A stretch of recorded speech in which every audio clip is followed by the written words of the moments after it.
법무부 평안의 윤정수 변호사입니다. 오늘은 경찰이 수사할 때 절대로 지켜야 될 것들이라는 제목으로 개정 형사소송법 제195조에 의해서 만들어진 수사준칙에 대한 설명 두 번째 시간입니다.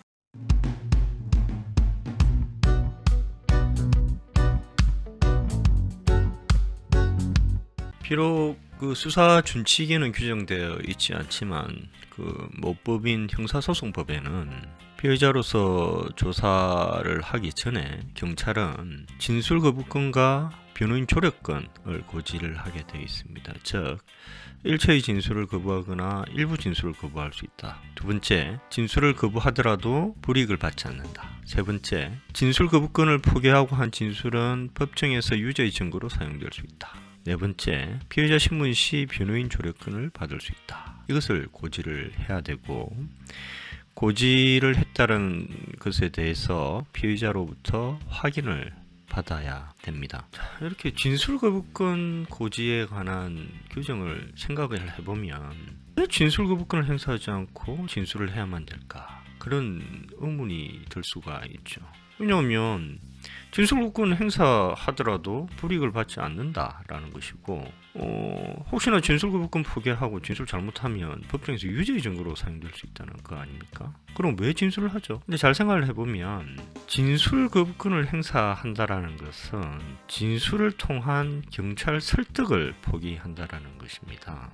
진술을 통해서 경찰이 설득이 된다고 한다면 불송치 결정을 받을 수가 있잖아요. 그렇다라는 건 결국은 기소가 안 된다라는 것인데, 진술 거부권을 행사하면 경찰 설득을 포기해서 결국은 기소가 될 수가 있거든요. 그럼 기소가 되면 전에 제가 말씀드린 바와 같이 2-3년 동안 정신적, 물질적 엄청난 고통을 겪어야 됩니다. 그리고 무죄를 받으리란 보장이 없잖아요. 우리나라 무죄율이 1% 가까이밖에 안 되는 상황에서, 물론 법원이 잘 판단을 해서 무죄인 사람이 무죄 판결을 받게 되겠지만 그렇게 되리란 보장이 없지 않습니까? 잘못해서 유죄 판결 선고받으면 어떡합니까? 잘못해서 징역형 실형 선고받으면 어떻게 합니까? 그래서 수사 시에 가능하면 설득을 통해서 기소를 막는 것이 필요합니다. 경찰 또는 검사에 대한 설득을 통해서 기소를 막을 수 있다면 굳이 그걸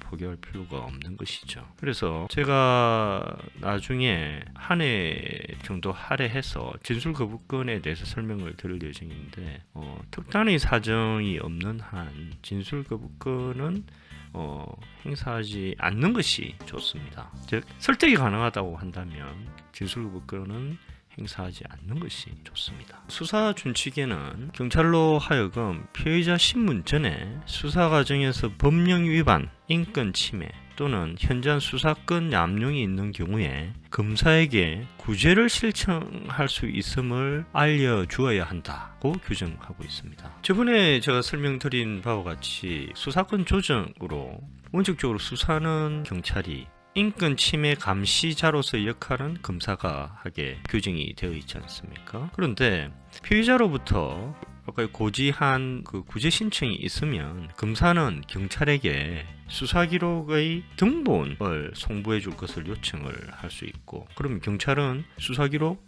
등본을 바로 송부를 해야 됩니다. 그럼 검사는 송부된 수사 기록 등본을 보고 이거 인권 침해, 법령 위반 내지는 현장 수사권 남용의 그 이슈가 있다, 이렇게 판단을 하면 시정 요구를 할 수가 있습니다. 그럼 원칙적으로 경찰은 검사의 시정 요구에 따라서 시정을 해야 됩니다. 근데 적절하게 시정을 하지 않으면 검사가 경찰에게 사건 자체를 송치할 것을 요구할 수 있습니다. 그러면 경찰은 즉시 사건을 송치해야 됩니다. 그러면 검사가 먼저 사건 수사를 하게 되는 것이거든요. 수사 준칙이 이렇게 경찰로 하여금 수사 전에 검사에 대한 구제 신청권이 있음을 알려주게 한 것은 피의자로 하여금 구제 신청권을 적절히 활용할 수 있게 하기 위함인 것입니다. 그리고 수사 준칙은 심야 조사 제한에 관한 규정을 두고 있습니다. 원칙적으로 밤 9시 이후부터 오전 6시까지는 조사를 할 수가 없습니다.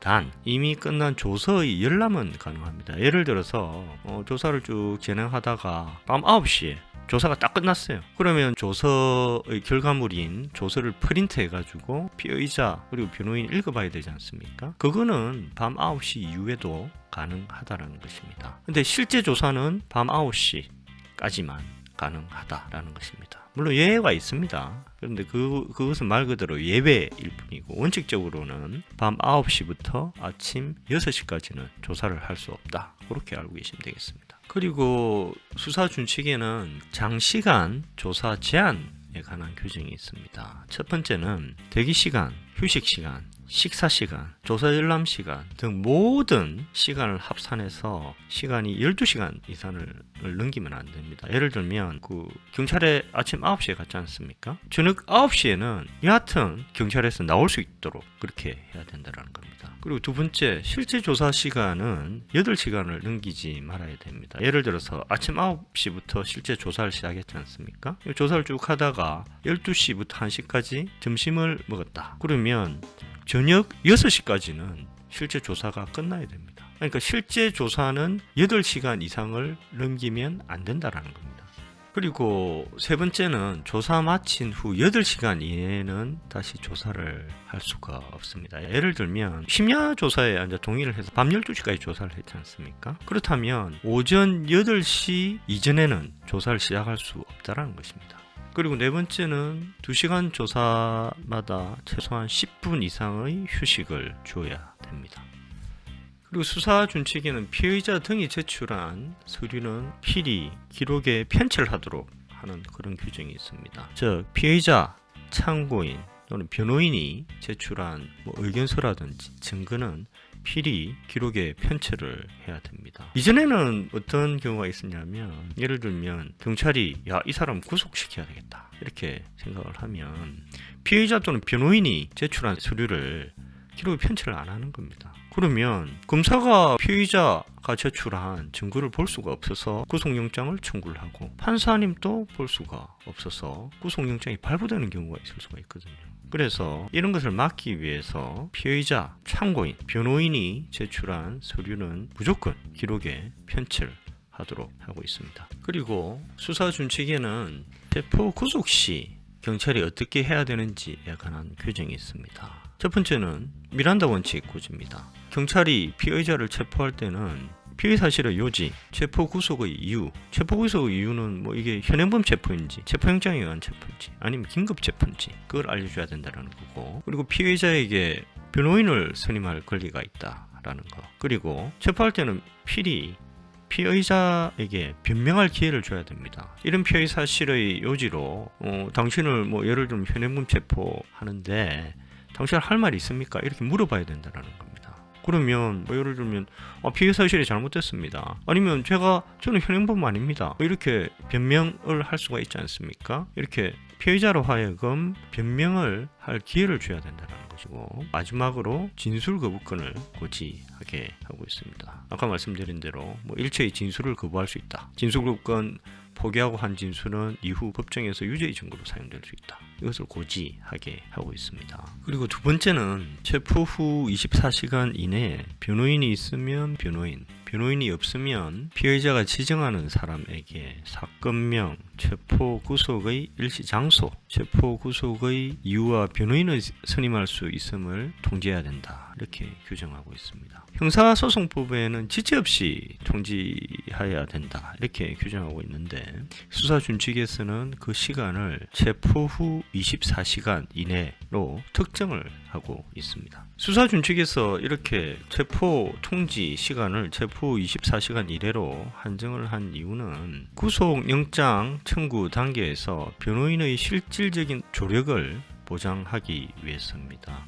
이렇게 체포가 되면 체포 후 48시간 이내에 검사가 법원에 구속영장을 청구를 하게 되고, 이렇게 구속영장이 청구가 되면 바로 그 다음날 영장실질심사가 잡히게 됩니다. 그러면 체포의 통지가 늦어지면 변호인이 있다 하더라도 변론 준비하는데 시간이 모자라게 되는 것이죠. 그리고 변호사가 없으면 변호사 선임하는데 시간이 걸리는데 체포 통지마저 늦어버리면 실질적으로 변호사 선임을 해서 변호사로부터 조력을 받는 것은 거의 불가능하거든요. 그래서 수사 준칙이 될 수 있는 대로 신속하게 체포 통지를 하게 함으로 인해서 구속영장 청구 단계에서 변호인의 실질적인 조력을 받게 하기 위한 것입니다. 그리고 수사 준칙에는 압수수색 절차 일반론에 관한 아주 중요한 두 가지 규정이 있습니다. 첫 번째는 압수영장에 기재된 범죄 사실, 압수 장소, 압수할 물건에 대해서 압수당하는 사람에게 알려줘야 된다는 겁니다. 즉, 압수영장의 해당 부분을 읽어줘야 된다는 것이고, 그리고 압수당하는 사람으로 하여금 압수영장을 읽어볼 수 있도록 해줘야 된다라는 규정이 있습니다. 전에 제가 말씀드린 대로 압수수색은 판사가 발부한 압수영장에 기재된 범죄 사실에 관한 물건, 그리고 압수영장에 기재된 압수 장소에서만, 그리고 압수영장에 기재된 압수한 물건만 원칙적으로 압수를 할 수가 있습니다. 예를 들면 압수영장의 범죄 사실이 횡령인데 마약을 압수할 수는 없거든요. 그리고 압수영장에 기재된 압수 장소가 A 사무실인데 B 사무실에서 물건을 압수하면 그 물건은 증거 능력이 없습니다. 그리고 압수영장에 기재된 압수할 물건이 PC인데 휴대폰을 압수하면 그 휴대폰에 있는 전자정보는 증거 능력이 없습니다. 수사준칙이 압수영장에 기재된 범죄 사실, 압수 장소, 압수할 물건을 압수를 당하는 사람에게 알려주게 하고, 즉 영장의 해당 부분을 읽어주게 하고, 그리고 압수당하는 사람으로 하여금 영장을 읽어볼 수 있게 하는 이유는 압수당하는 사람이 그 압수 당시, 즉 압수 절차를 실제로 감시할 수 있게 하는 거죠. 압수영장에 기재된 범죄 사실이 무엇인지, 압수 장소가 어디인지, 압수할 물건이 무엇인지를 알아야지 압수당하는 사람이 경찰이 엉뚱하게 다른 물건을 압수한다든지 아니면 다른 장소에서 압수한다 그러면 그걸 항의를 할 수 있지 않겠습니까? 그래서 압수영장에 기재된 범죄 사실,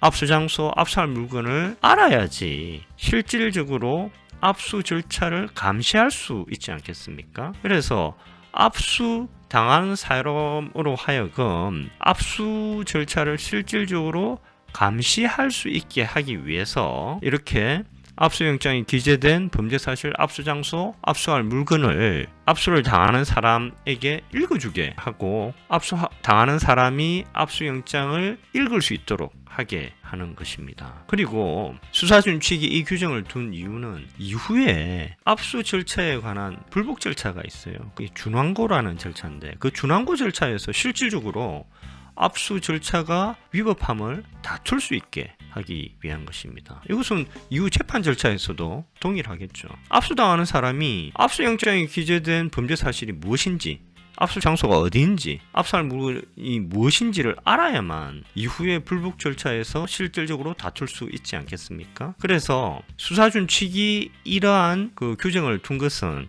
첫 번째는 피압수자로 하여금 압수 절차에 대한 실질적 감시자가 될 수 있게 하기 위한 것.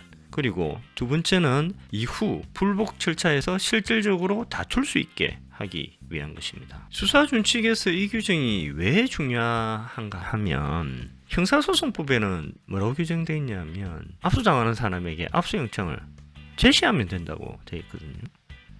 그럼 제시가 뭡니까? 이렇게 보여줘도 제시 아닌가요? 근데 이렇게 제시만 해서는 압수당하는 사람이 실질적 감시자로서 역할을 할 수가 없고 이후 불복 절차에서 실질적으로 불복을 할 수가 없는 겁니다. 그래서 수사준칙에서는 이렇게 압수수색을 할 때는 경찰로 하여금 압수영장에 기재된 범죄 사실, 압수 장소, 압수할 물건이 무엇인지를 압수당하는 사람에게 알려줘야 된다. 즉 당해 압수영장 해당 부분을 읽어줘야 된다라고 규정하고 있고 압수당하는 사람으로 하여금 압수영장을 읽어볼 수 있게 해야 된다. 이렇게 규정하고 있는 겁니다.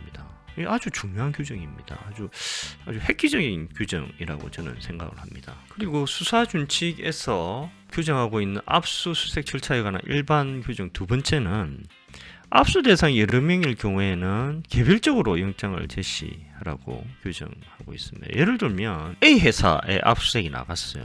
A 회사 딱 가보니까 컴퓨터가 30대입니다. 그리고 그 30대 컴퓨터를 이용하는 사람이 다 다르지 않습니까? 이런 경우에는 개별적으로 30명 모두에게 압수영장 다 제시를 하고 압수영장에 기재된 범죄 사실, 압수할 장소, 압수할 물건이 무엇인지를 알려주고 개개 30명 모두로 하여금 압수영장을 읽을 수 있게 이렇게 해야 되는 겁니다. 이렇게 하지 않으면 그 압수 절차는 위협하기 때문에 그 압수 절차에서 압수된 압수물은 향후 원칙적으로 증거 능력이 없다고 볼 수가 있습니다. 그리고 수사 준칙은 전자정보 압수수색 절차에 관한 5가지의 중요한 규정을 두고 있습니다. 여러분 전자정보가 뭔지 아시는가요?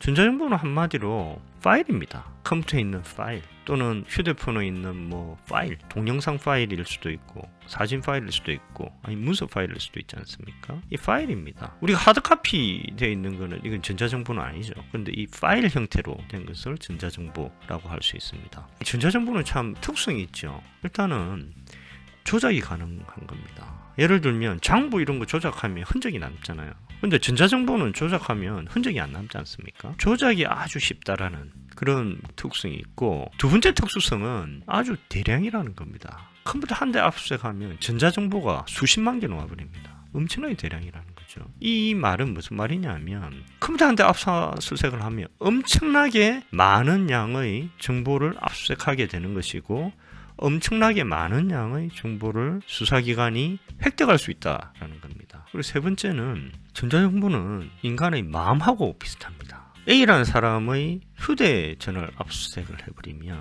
그 사람의 인생을 압수수색한다라고 이야기를 합니다. 그 사람의 마음을 압수수색한다고 이야기를 합니다. 그런데 수사기관이라는 국가는 인간의 마음을 통제하면 안 되는 거잖아요. 그죠? A라는 사람 휴대전화를 보면 온갖 것이 다 있습니다. 그 사람의 하루 일과, 누구를 만났는지, 누가 어떤 대화를 했는지, 일기, 앞으로 향후 어떻게 할 것인지, 자기가 어떤 사안에 대해서 어떻게 생각을 하고 있는지 이 마음이 그 안에 있는 거죠. 그래서 이 전자정보라는 것은 조작이 가능하고 엄청나게 대용량이고 전자정보의 압수수색은 한 사람의 마음과 인생을 압수수색하는 것하고 동일하다라는 이런 측면에서 보면 전자정보 압수수색은 아주 엄격하게 통제가 돼야 된다라는 것을 알 수가 있습니다. 수사준칙이 규정하는 전자정보 압수수색 절차에 관한 첫 번째 규정은 압수수색의 범죄 사실과 관련된 전자정보만 출력 복제를 해야 된다는 겁니다. 아까 말씀드린 대로 A라는 사람의 컴퓨터에는 엄청나게 많은 전자정보가 있는 거죠. 그죠? 근데 압수수색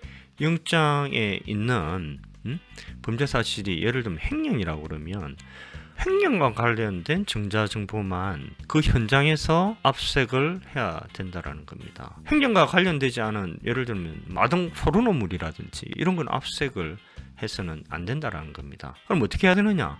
현장에서 그 컴퓨터 모든 파일을 검색을 해서 횡령과 관련된 전자정보만 이미징 형태로 복사를 해오거나 아니면 프린트해 가서 가져가야 된다는 겁니다. 그러면 경찰관이 혼자서 막 컴퓨터 뒤지잖아요. 그죠? 그럼 압수당하는 사람 입장에서는 경찰관이 뭘 가져가는지 알 수가 없잖아요. 경찰관이 압수영장과 관련된 것만 압수할 수 있도록 통제하는 장치가 바로 압수당하는 사람의 참여권입니다. 그 말은 무슨 말이냐면 경찰이 A라는 사람 컴퓨터 압수수색을 할 때는 A가 옆에서 같이 지켜보고 있어야 된다는 거죠. 그리고 압수수색 영장을 같이 비교를 하면서 야 이건 횡령과 관련되니까 압수합니다. 자 이건 횡령과 관련되지 않았으니까 압수 안 합니다. 이렇게 같이 컴퓨터를 보면서 압수영장에 규정된 있는 것만 압수수색을 할 수 있도록 해야 된다는 겁니다. 이것이 참여권에 관한 규정입니다. 두 번째 규정은 예를 들어서 A라는 사람 컴퓨터를 딱 이렇게 열었는데 그 전자정보가 수십만 건이 있어요. 그러면 그 수십만 건의 전자정보를 경찰관하고 A하고 같이 이렇게 보면서 하나하나 선별을 하면 며칠 걸리겠습니까? 일반적으로 압수수색은 사무실이나 집에서 이루어지지 않습니까? 집이라고 한다고 생각을 한번 해보십시오. 몇 날 며칠을 경찰관이 거기 있으면서 컴퓨터 압수수색하고 있을 수가 있습니까? 그건 안 되겠죠, 그죠? 그래서 현장에서 압수영장의 범죄 사실과 관련된 전자정보를 선별하는 것이 불가능하거나 아주 현저히 곤란한 경우에는 그 컴퓨터에 있는 전자정보를 전체를 경찰이 가져온 외장하드나 이런 데 복제해 갈 수 있게 하고 있습니다. 또는 컴퓨터 자체를 들고 갈 수도 있겠죠. 근데 그럴 경우에는 예를 들어서 경찰이 와서 A 컴퓨터를 그냥 뭉청 들고 가버렸다. 그럼 A 컴퓨터는 아까 말씀드린 대로 영장 범죄 사실과 관련된 전자정보만 있는 게 아니지 않습니까? 그럼 경찰이 다른 거 가져가면 안 되잖아요. 그럴 경우에는 또 참여권이 보장이 돼야 되는 겁니다. 여기에 대해서 대부분은 뭐라고 하냐면, 예를 들면 A의 그 컴퓨터에서 전체 전자정보를 다 가져가거나 아니면 A 컴퓨터 자체를 가져갔을 경우에는 압수수색 절차가 계속 진행되고 있다라는 것이죠. 그러면 나중에 예를 들면 그 A 컴퓨터에 있는 모든 전자정보를 가져갔을 때는 그 완전 외장하드에 복제해 갔을 경우에는 그 A가 보는 앞에서 그것을 딱 봉인을 하는 거예요. 그리고 A가 서명을 하게 하는 겁니다. 그거를 경찰서에 가져가지 않습니까? 그럼 경찰서에 가져간 이후에 그 다음날 경찰관이 A한테 전화를 하는 겁니다. 자, 여기 지금 이거 개봉해가지고 선별 복제할 예정이니까 오세요. 그러면 A가 경찰서로 갑니다. 그럼 A나 A 변호인이 보는 앞에서 봉함해 놓은 거 있지 않습니까? 그걸 풉니다. 그때부터 선별 절차가 이루어지는 거죠. 그러면 경찰하고 A하고 파일을 같이 보면서, 자, 이거는 영장 범죄 사실은 횡령과 관련되니까 압수합니다. 관련 없으니까 압수 안 합니다. 그런 절차를 거쳐야 됩니다. 그런데 A나 A 변호인이 이런 참여권에 관한 고지를 받지 못해서 전자정보 선별하는데 참여를 하지 못하면 이 압수 절차는 위협하기 때문에 그때 압수된 모든 전자정보는 증거능력이 없게 되는 겁니다. 수사준칙이 전자정보 압수수색에 관해서 규정하고 있는 세 번째 규정은, 압수영장을 보고 전자정보 전체를 이렇게 보면서 탐색을 쭉 하지 않습니까? 그래서 압수영장 범죄 사실과 관련된 것을 선별을 하고 복제 또는 출력을 다 한 다음에는, 예를 들면 그래서 압수한 전자정보의 개수가 1000개다. 그 파일별로 다 이름이 있을 거 아니겠습니까? 그러면 1000개의 목록을 만들어서 경찰관이 압수당하는 사람한테 줘야 된다는 겁니다. 이것을 실무적으로 전자정보 상세 목록이라고 합니다. 전자정보 상세 목록을 주지 않으면 이 압수 절차가 또 위협하게 되는 겁니다. 그럼 전자정보 상세 목록을 왜 주느냐? 이것은 나중에 압수 절차가 위협한지 여부를 다툴 수 있는 아주 중요한 자료가 되겠죠. 아까 말씀드린 대로 압수영장의 범죄 사실과 관련된 것만 압수를 해야 되지 않습니까? 그런데 1000개를 압수를 하면서 1000개에 대한 전자정보 상세목록을 또 받았는데 그 중에 예를 들면 505번, 608번 이거는 압수영장의 범죄 사실과 관계없어. 이렇게 다툴 수가 있는 거죠. 이렇게 이후에 불복 절차에서 실질적으로 다툴 수 있게 하기 위해서 압수 절차가 종료된 이후에는 전자정보 상세 목록을 압수를 당한 사람한테 교부를 하게 규정을 하고 있는 것입니다. 수사준칙이 전자정보 압수수색 절차와 관련해서 규정하고 있는 네 번째는, 예를 들어서 현장에서 그 전자정보 선별이 불가능해서 컴퓨터에 있는 모든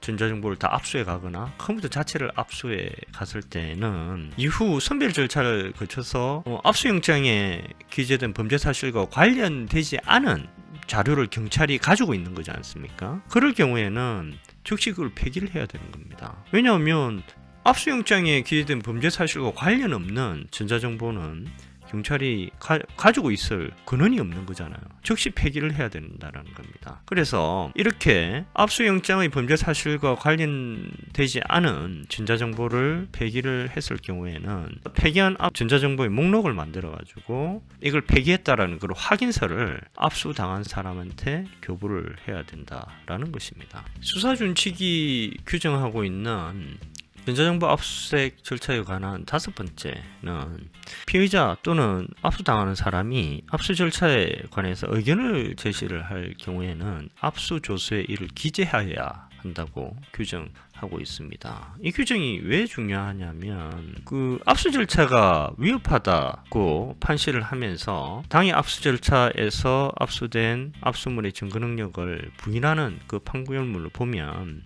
피의자 또는 피압수자가 당해 압수 절차에서 항의를 했다 이런 내용이 있습니다. 근데 실제 재판에서는 이게 어떤 식으로 이루어지냐면 피고인은 당연히 압수 절차에서 압수영장의 범죄 사실과 관련 없는 것을 경찰이 압수를 하려고 해서 항의를 했다 이렇게 주장하는 반면 경찰은 그런 항의 받은 적 없다 이렇게 주장을 하거든요. 그러면 서로 말이 엇갈리면 법원이 도대체 누구 말을 믿어야 될지 판단하기 힘든 경우가 있지 않습니까? 그런 경우를 방지하기 위해서 사건 관계자가 압수 절차에 관해서 의견을 제시하거나 항의를 할 때에는 이를 압수조서에 기재를 하게 규정을 하고 있는 것입니다. 역시 중요한 규정이라고 할 수 있습니다. 그리고 수사준칙에는 불기소 및 불송치 결정 시 사건 기록 열람 복사 신청이 가능하다는 규정이 있습니다. 불기소 결정은 검사가 할 것이고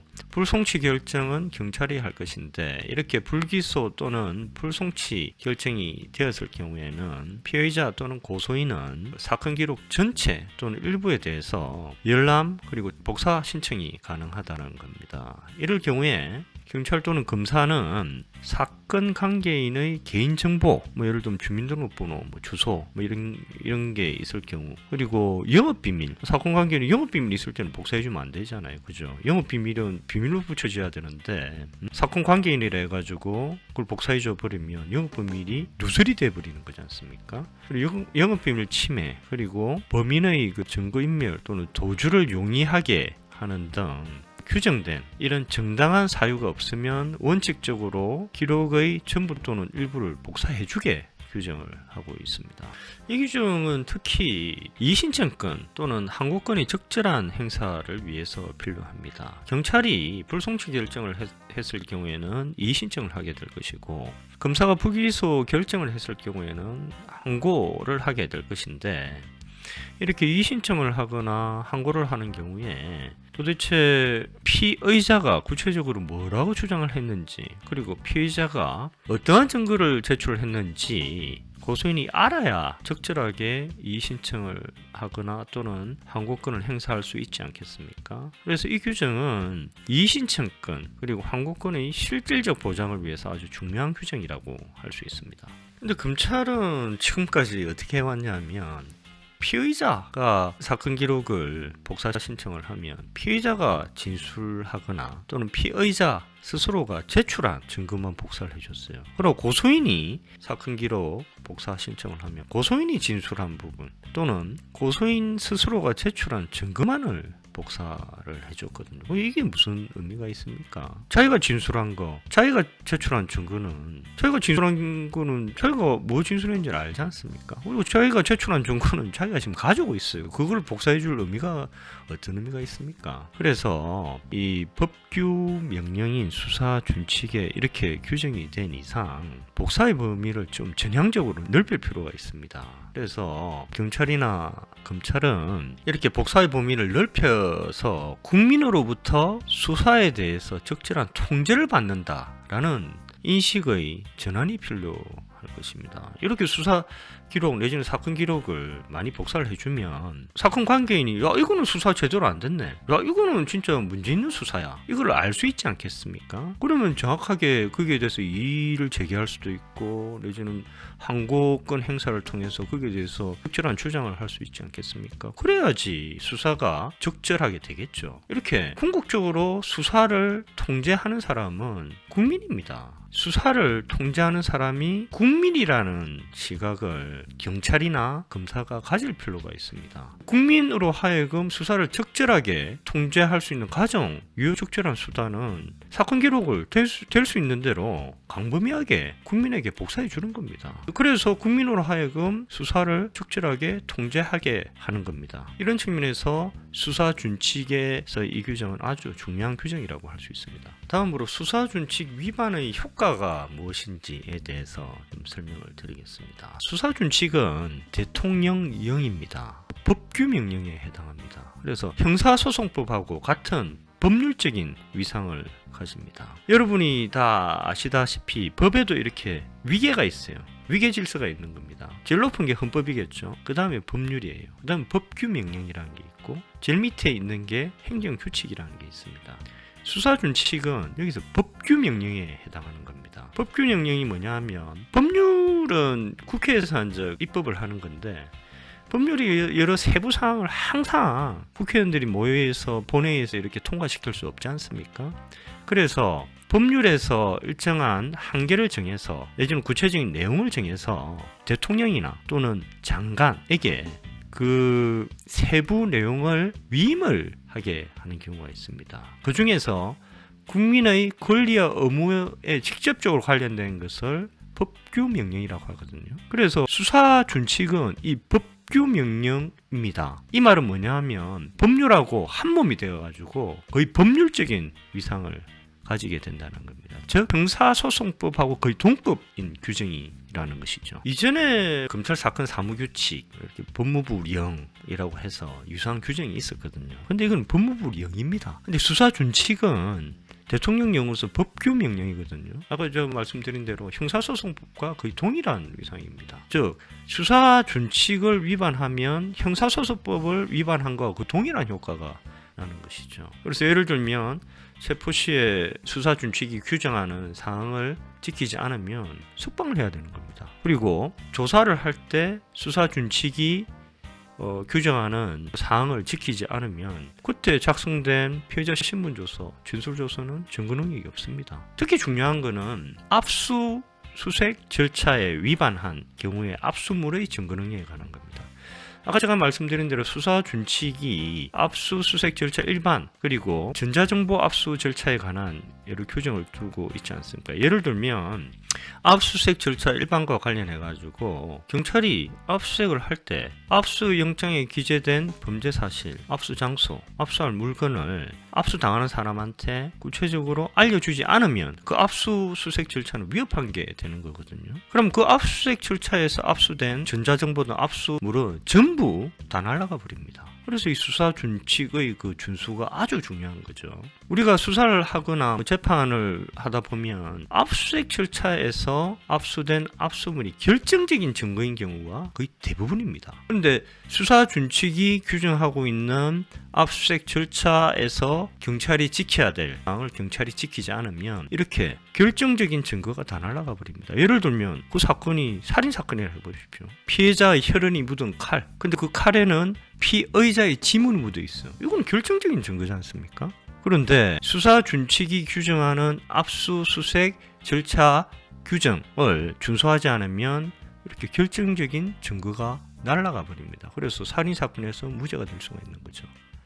그래서 수사준칙의 준수가 아주 중요한 것이 되는 것입니다. 자, 그러면 경찰이 수사준칙을 지키지 않는 경우에는 어떻게 해야 되느냐? 크게 세 가지 조치를 취할 수가 있습니다. 첫 번째는 관할 검찰청에 신고를 합니다. 아까 말씀드린 대로 경찰이 수사준칙을 지키지 않으면 관할 검찰청에 신고를 하면 검사가 경찰에게 사건기록 복사본을 요구를 할 수가 있고, 그러면 경찰은 사건기록 복사본을 즉시 검사에게 보내야 됩니다. 그럼 검사가 그걸 읽어보고 이거 잘못했네, 시정해 주세요. 그러면 경찰이 정당한 사유 없이 시정 요구를 거절할 수가 없습니다. 시정을 하거나, 그런데 경찰이 검사의 그 정당한 시정 요구에도 불구하고 시정하지 않으면 검사가 즉시 사건을 송치할 것을 요구할 수가 있고 경찰은 이 요구에 따라야 됩니다. 그래서 경찰이 수사준칙을 지키지 않을 경우 첫 번째, 관할 검찰청에 신고를 하십시오. 그리고 두 번째는 경찰서 그 청문감사실에 신고를 하십시오. 청문감사실이라는 것이 각 경찰서에 있습니다. 청문감사실에서 뭘 하냐면 수사 절차상 인권 침해 내지는 법령 위반 내지는 수사권 남용이 있는지를 지켜보는 데죠. 그걸 관리감독 내지는 감시하는 곳이거든요. 그래서 두 번째는 관할 경찰서 청문감사실에 신고를 하십시오. 그리고 세 번째는 구체적인 위반 사실을 기재해서 담당 경찰관에게 제출을 하십시오. 아까 제가 말씀드렸지 않습니까? 사건 관계인이 제출하는 모든 서류는 기록에 편체를 하게 되어 있거든요. 그래서 구체 위반 사실을 기재해서 담당 경찰관에게 제출을 하면 그게 바로 이후에 증거가 되는 겁니다. 그것을 이후에 검사가 읽어보게 되는 것이고, 혹시 기소가 되면 판사가 읽어볼 수 있게 되는 겁니다. 그럼 재판을 받을 때 제가 그 당시에 수사 절차에서 인권 침해 내지는 법령 위반이 있어서 여기에 대해서 이의를 제기를 하면서 문서를 제출했고 그 문서는 수사 기록에 편철되어 있습니다. 그럼 판사가 그걸 보고 믿지 않겠습니까? 그래서 경찰이 수사 준칙을 지키지 않을 경우에는 첫 번째 관할 검찰청에 신고하고, 두 번째 그 당해 경찰서 청문감사실에 신고를 하고, 세 번째는 구체적 위반 사실을 기재해서 담당 경찰관에게 제출하십시오. 이 세 가지를 한꺼번에 하시는 게 좋습니다. 이거 뭐 힘들지 않은 게, 왜냐하면 그 내용이 동일하지 않겠습니까? 이 세 가지를 한꺼번에 하십시오. 자, 오늘 이 정도로 하겠습니다. 감사합니다.